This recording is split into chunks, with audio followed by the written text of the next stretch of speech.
Tiga. Assalamualaikum warahmatullahi wabarakatuh. Waalaikumsalam warahmatullahi wabarakatuh. Baik Bapak Ibu yang saya hormati, saya selaku penyidik yang menangani perkara kasus anak ini. Di sini saya selaku mediator. Mungkin yang sini bisa perkenalkan masing-masing dari PK. Sebelumnya izin buka diri, nama saya Edo Priyantoro, Bapak Ibu. Saya di sini sebagai PK.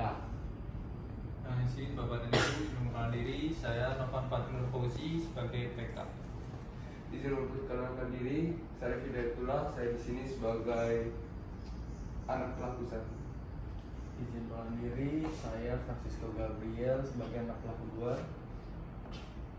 Mohon izin Bapak dan Ibu, saya di sini sebagai orang tua pelaku. Izin memperkenalkan diri, saya Ardian Kurniawan sebagai tokoh masyarakat. Izin memperkenalkan diri, saya Istiqomah dari orang tua korban. Izin Pak, Ibu, saya sendiri orang tua dari anak korban atas nama Andika. Izin Pak, saya korbannya Pak. Izin Bapak, izin Ibu, saya di sini sebagai petugas kesehatan yang pertama kali menangani korban. Izin Bapak, izin Ibu, di sini saya Anissa Putri Haji, di sini saya sebagai saksi. Izin Bapak, izin Ibu, saya di sini Asal Hadia sebagai peksus. Izin Pak, izin Bu, saya di sini sebagai guru. Baik, di sini saya mengundang Bapak dan Ibu untuk melaksanakan upaya diversi. Upaya diversi ini untuk memenuhi undang-undang yang berlaku dan membantu Bapak Ibu untuk melakukan penyesuaian perkara ini. Sementara itu yang bisa saya sampaikan untuk teknis selanjutnya saya serahkan kepada pihak Bapak. Baik, terima kasih Bapak Novi. Jadi seperti ini Pak dan Ibu. Dalam Undang-Undang SPPA ada yang namanya keadilan restoratif yang harus dijalankan setiap ada perkara pada anak. Apa itu keadilan restoratif?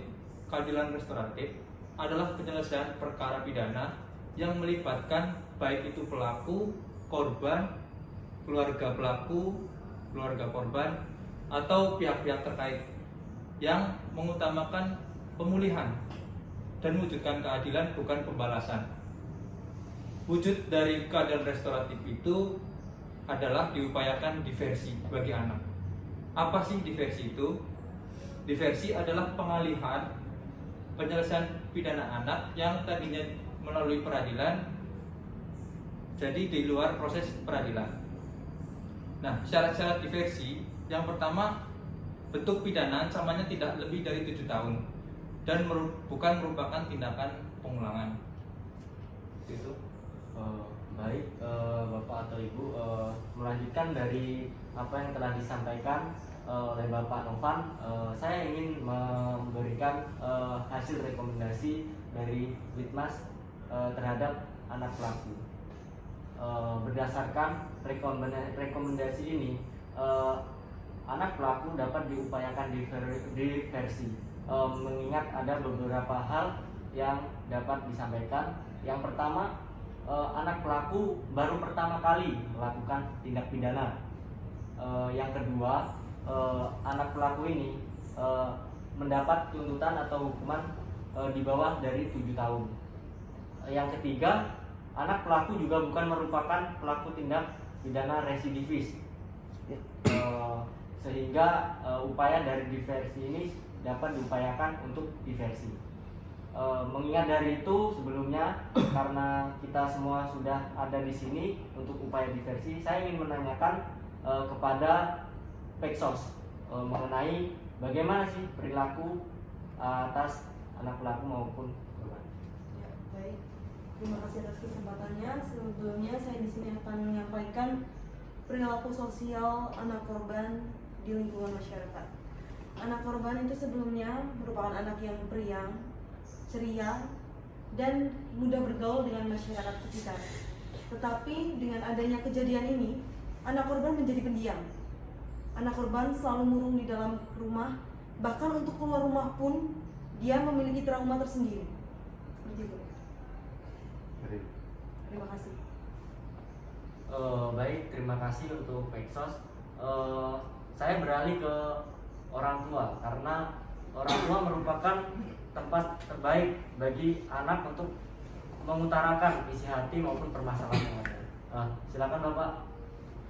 Baik, ya dari saya sendiri, saya ketika melihat anak saya Dimas, dia memang benar apa yang telah disampaikan oleh Ibu Asa selaku Peksos. Dia ini sebelumnya ya dia anak pada usianya dimana dia yang bermain bersama teman-temannya dan bergaul, bahkan di sekolah pun dia juga aktif lah.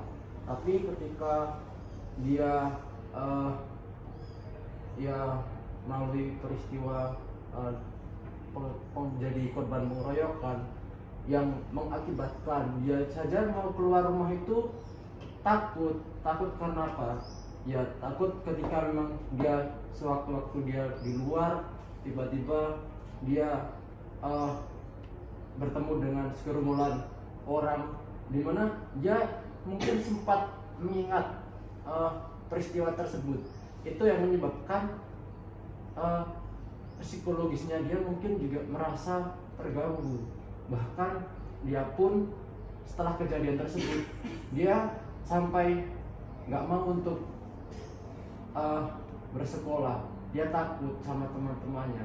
Ya itu yang mengakibatkan dia itu benar-benar hanya di rumah. Dia takut untuk kembali keluar untuk bersosialisasi dengan teman-teman sebayanya. Itu yang menjadi kami berdua itu ya bagaimana yang terbaik untuk anak kami. Demikian. Baik, terima kasih Pak. Saya beralih lagi ke pendidikan ya, karena menurut saya pendidikan juga perlu untuk ditanyakan dari pihak sekolah. Ibu Sukma, tolong Ibu, tolong menjelaskan mengenai perilaku dari korban maupun. Baik, izin saya mau mengutarakan bagaimana perilaku Andika di sekolah. Andika itu di sekolah merupakan anak yang aktif di pelajaran, dia itu sering sekali mendapatkan nilai yang bagus. Terus juga dia itu anaknya rajin. Berdasarkan pengamatan saya, dia itu nggak pernah bolos pelajaran. Dia itu teman-temannya juga banyak, suka membantu teman-temannya. Tapi setelah kejadian tersebut dia memang jarang masuk sekolah. Karena seperti yang sudah diutarakan oleh Bapak Evan tadi, kalau Andika sempat tidak mau sekolah. Sempat setelah kejadian itu dia masuk, kemudian saya menemui Andika. Terus saya juga ngajak ngobrol, kenapa ada yang perlu dibicarakan atau tidak. Dia itu menjadi pendiam, nggak seperti dulu yang suka ngobrol. Saya ketemu saya itu sukanya apa. Setelah kejadian itu dia jadi pendiam gitu.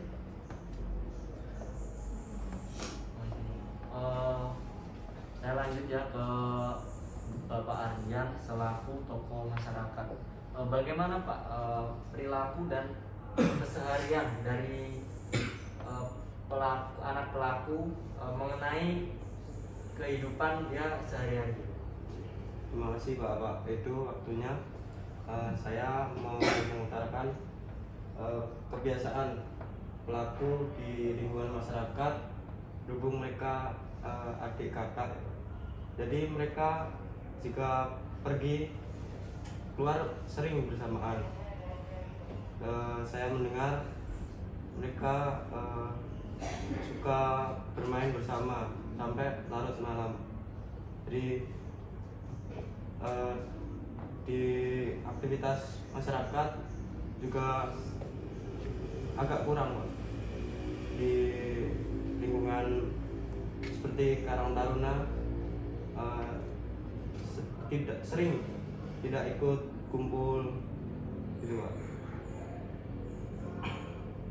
Dan kalau aktivitas seperti kerja bakti mereka rutin ikut. Cuma untuk perkumpulan remaja seusianya seperti Karang Taruna mereka jarang ikut dan suka pulang malam. Terima kasih. Baik, saya ingin mengalihkan lagi ke orang tua. Jadi anak pelaku ini melakukan tindak penganiayaan terhadap anak Bapak. Bagaimana Pak keinginan Bapak selanjutnya terhadap anak pelaku maupun keluarga Bapak? Dari kami sendiri yang penting bagaimana hasilnya nanti anak saya pun bisa kembali untuk kegiatannya seperti semula ya. Ya itu saya kembali menyerahkan ke Bapak Atiri selaku orang tua pelaku ya. Bagaimana dari pihak Anda sendiri untuk anak saya itu ya entah bagaimana, silahkan ini dirundingkan bagaimana istilahnya untuk pemulihan anak ini atau bagaimana nanti dari pihak Bapak sendiri dan Pak Polisi juga yang ikut memberikan hasil yang terbaik lah untuk anak saya. Mungkin. Bapak Dimas di sini sebagai orang tua pelaku Pak. Bagaimana Pak tanggapan Bapak maupun harapan Bapak terhadap anak korban maupun orang tua korban Bapak? Silakan Pak. Tanggapannya Pak. Baik Pak, terima kasih atas kesempatan yang diberikan Bapak Edo. Pertama-tama kata-kata yang saya inginkan, saya minta maaf yang sebesar-besarnya kepada Bapak Stefan sama sama Ibu Isti dan semua Bapak Ibu di sini. Minta maaf saya atas kedua anak saya yang telah mengkeroyok adik Pamungkas. Saya minta maaf yang sebesar-besarnya. Harapan saya sebagai orang tua, saya mengharapkan kedua anak saya masih bisa menjalankan pendidikan dengan baik agar hak kemerdekaannya, hak pendidikannya bisa dia jalani. Kepada Bapak Stefan, jika Bapak berkenan, semoga hasil diversi ini bisa berjalan dengan baik agar anak saya bisa menjalani pendidikan. Ya, kalau Bapak seperti itu, lantas dari anak saya sendiri apa Pak? Di sini posisi kan anak saya menjadi korban Pak. Bagaimana? Apa kita ini si Pamungkas ini nanti mendapatkan apa Pak? Apabila Bapak seperti itu, Bapak lebih ke ya memang itu anak Bapak sendiri Pak, tapi apa yang nanti kami dapatkan Pak? Mungkin dari ya Bapak juga nanti bisa memberikan solusi yang terbaik untuk ya di sini kita sama-sama mencari jalan keluarnya yang adil gitu. Harapan saya mungkin untuk adik Pamungkas dari hasil perawatan rumah sakit mungkin saya bisa tanggung semuanya. Untuk suratnya saya tanggung semuanya. Saya juga berharap bisa kembali dengan pulih lebih cepat agar bisa menjalani pendidikannya di sekolah dengan baik lagi. Kalau Bapak Stefan tidak keberatan, saya bisa merawat sendiri juga anak Bapak sendiri. Saya anggap anak sendiri juga Pak. Mungkin pihak Bapak tanggapannya gimana Pak? Baik, terima kasih Pak Dimas atas itikat baiknya.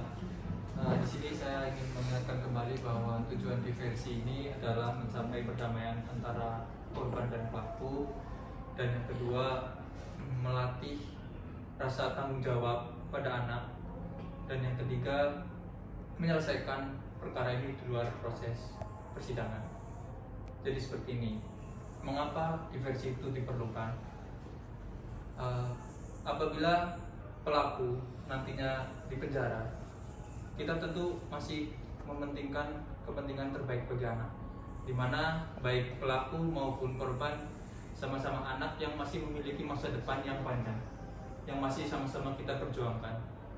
Di mana apabila nanti pelaku di penjara malah tidak menutup kemungkinan menyebabkan pelaku menjadi pribadi yang tidak lebih baik dari sekarang. Dan juga saya mengerti perasaan keluarga korban, ingin menuntut seadil-adilnya, dan saya rasa itu memang wajar, tapi lebih baik kita sama-sama mendinginkan kepala untuk mementingkan kepentingan terbaik bagi anak. Dan juga bagi korban, kita akan berupaya untuk lebih menekankan kepada pemulihan dan memastikan bahwa pelaku maupun keluarga pelaku akan bertanggung jawab sesuai dengan yang disetujui atau disanggupkan oleh keluarga pelaku. Seperti itu. Mungkin ada tambahan. Sebelum menindaklanjuti dari mediasi ini, saya ingin bertanya kepada saksi, karena saksi merupakan kunci utama. Apakah kejadian ini merupakan salah paham, perencanaan, ataupun lainnya? Silakan Ibu untuk menjelaskan, Bu. Terima kasih Bapak Edo atas waktu yang sudah diberikan. Di sini saya akan menjelaskan tentang kronologis kejadian pada saat itu. Pada saat itu, pada tanggal 15 Oktober tahun 2022, pada pukul 5 sore, di situ itu ada pertandingan sepak bola, tim A dan tim B. Nah, salah satu dari tim A itu ada yang kalah. Kemudian si korban ini tuh tidak memihak ke tim A atau tim B karena beliau pertama kali menonton sepak bola karena diajak temannya. Kemudian tim A itu yang kalah, itu terjadi kerusuhan karena tidak terima atas kekalahannya itu. Pada saat itu saya melihat si kakak adik ini, saudara Sisko dan Syarif itu tiba-tiba menghampiri si Andika dan langsung memukuli. Dan Andika pun sudah berusaha untuk melakukan perlawanan tetapi tidak bisa karena kan si Sisko sama Syarif ini langsung menyerang Andika secara langsung. Dan saya itu melihat si Sisko sama Syarif itu menendang Andika dan kepalanya itu cedera berat Andika sampai ke darah dan luka-luka. Kemudian saya dan teman-teman saya itu membawa Andika ke rumah sakit. Dan setelah itu saya mencoba untuk menghubungi pihak keluarga dan selang beberapa waktu pihak keluarga langsung datang ke rumah sakit tersebut. Baik, Siap, terima kasih. Terima kasih. Untuk Pak Reza di sini kan selaku pihak rumah sakit, Pak. Saya ingin mengetahui bagaimana mengenai kejiwaan dan mental dari anak pelaku ini, Pak. Ini Pak, terima kasih atas waktunya Pak. Saya di sini akan menjelaskan fakta-fakta yang saya ketahui dari sudut pandang rumah sakit Pak. Jadi pertama kali saya melihat saudara Pamungkas itu diantarkan ke rumah sakit dalam keadaan sudah tidak sadarkan diri Pak, dengan luka-luka yang dapat dilihat dengan mata telanjang karena memang luka-lukanya sangat terlihat Pak, dari mulai memar-memar, darah yang ada di kepala, mungkin memar disebabkan oleh yang tadi Ibu bilang tendangan tersebut. Setelah dilakukan perawatan intensif sekitar 1 hari penuh Pak, saudara Pamungkas mulai sadarkan diri tapi tidak benar-benar tidak ada tanda-tanda untuk berbicara atau sebagainya Pak. Jadi sadar tapi seperti orang bingung gitu Pak. Mungkin apa masih shock atau apa, saya juga kurang paham. Cuman yang jelas kalau untuk sadar tidak lama setelah dibawa ke rumah sakit sadar, tapi selama 1 hari full itu benar-benar tidak ada indikasi untuk bercerita atau sebagainya Pak. Hanya cuma sekedar sadarannya Pak.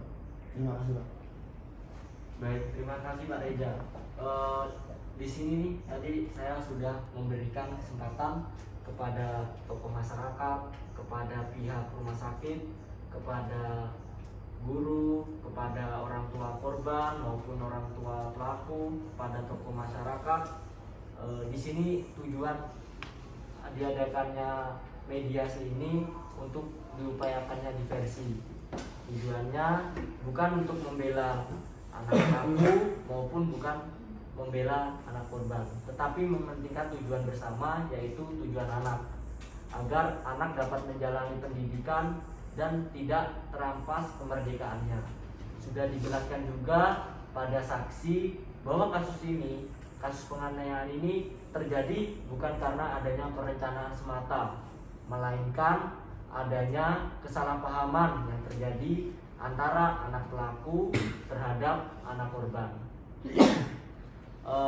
Saya ingin memberikan solusi untuk kedua belah pihak, maupun dari pihak korban maupun pelaku, untuk diadakannya upaya diversi. Untuk kesepakatan perdamaian, saya akan menyerahkan kepada orang tua dari pihak pelaku apakah dapat diterima maupun tidak mengenai perdamaian diversi ini, Pak. Silakan, Pak. Ya, dari pendapat Bapak sendiri, dari saya sendiri, kami tadi sudah sempat berbincang yang mana yang terbaik. Tapi lebih itu saya ingin mendengar mungkin sepatah dua kata dari anak pelaku, bagaimana responnya dia setelah kejadian itu yang mengakibatkan anak kami menjadi seperti ini. Saya mau mendengar dari anak pelaku terlebih dahulu, Pak. Sebelumnya saya mohon maaf sebesar-besarnya karena itu murni kesalahpahaman dari kami sendiri, Pak. Jadi kami pertamanya tidak tahu kalau saudara Andika ini tidak memihak ke siapa-siapa, Pak.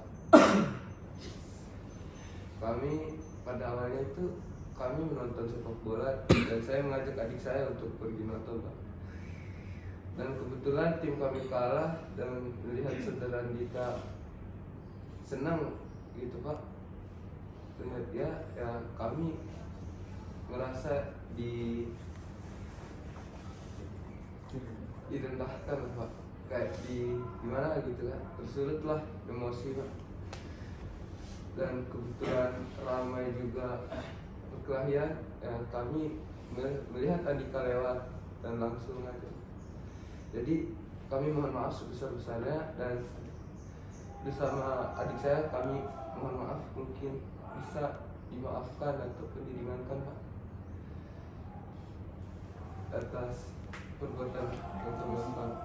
Saya juga selaku adik dari abang saya minta maaf karena kejadian tersebut saya pun tidak tahu, karena di saat di lokasi kami melihat Andika ini duduk di bagian tim yang menang. Jadi saya mengira Andika ini bagian dari supporter dari tim yang menang. Makanya ketika terjadi kerusuhan, kami berdua langsung menghajar pihak supporter lawan tanpa melihat apakah dia ini memihak atau tidak. Seperti itu, Pak.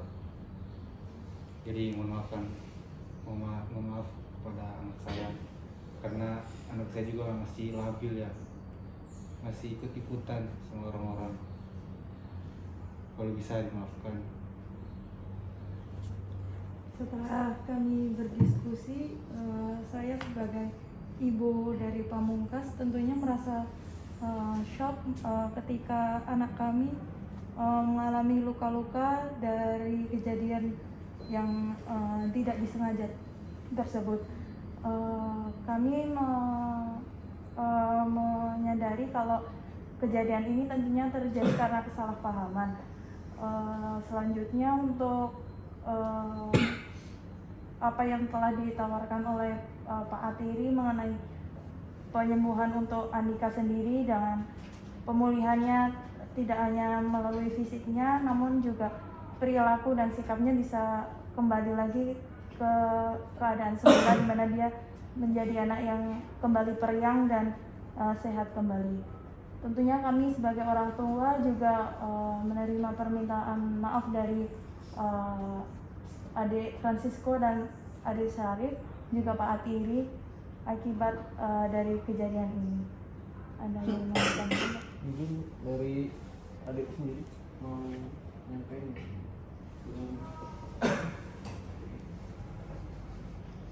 Ya, dari saya tolong jangan diulangi lagi. Jangan ada sampai korban-korban yang lain yang menimpa seperti saya ini, karena bisa mengakibatkan fatal berikutnya.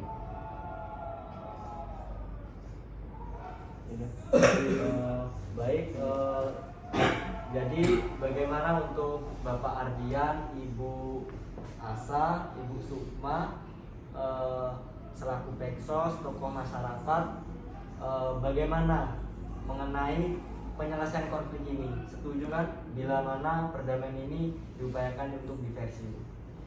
Sorry, kalau dari saya setuju. Misalkan dari pihak keluarga mungkin bisa membantu pihak korban saja. Bagaimana Ibu cara terbaik? Apakah dikembalikan ke orang tua atau ada pelatihan-pelatihan yang memungkinkan untuk prosesnya lebih baik lagi? Untuk anak pelaku mungkin bisa dikembalikan ke orang tua. Lalu untuk dari pihak keluarga anak pelaku bisa membantu pengobatan dari anak pelaku. Baik, terima kasih Bapak dan Ibu atas telah terselenggaranya diversi ini. Sebagai bentuk dan bukti sah telah dilaksanakannya upaya diversi, kami dari pihak Lapas akan memberikan surat pernyataan diversi yang nanti akan ditandatangani oleh keluarga korban dan keluarga pelaku sebagai bentuk persetujuan, dan nanti surat pernyataan diversi ini akan kami serahkan kepada penyidik sebagai rekomendasi dan menyatakan bahwa kasus ini telah diselesaikan secara diversi. Baik, silakan Bapak.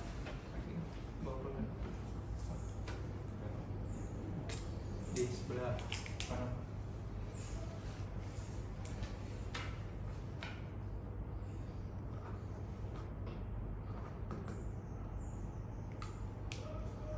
Selanjutnya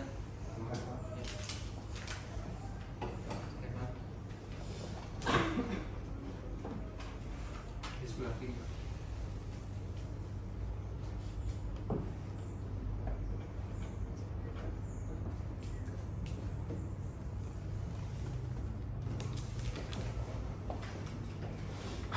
Baik, surat pernyataan telah ditandatangani. Selanjutnya akan kami berikan pada ini. Terima kasih. Mungkin musyawarah ini dicukupkan. Hasilnya berarti Bapak setuju akan upaya diversi ini. Mungkin sekian dari saya. Assalamualaikum warahmatullahi wabarakatuh. Waalaikumsalam warahmatullahi wabarakatuh.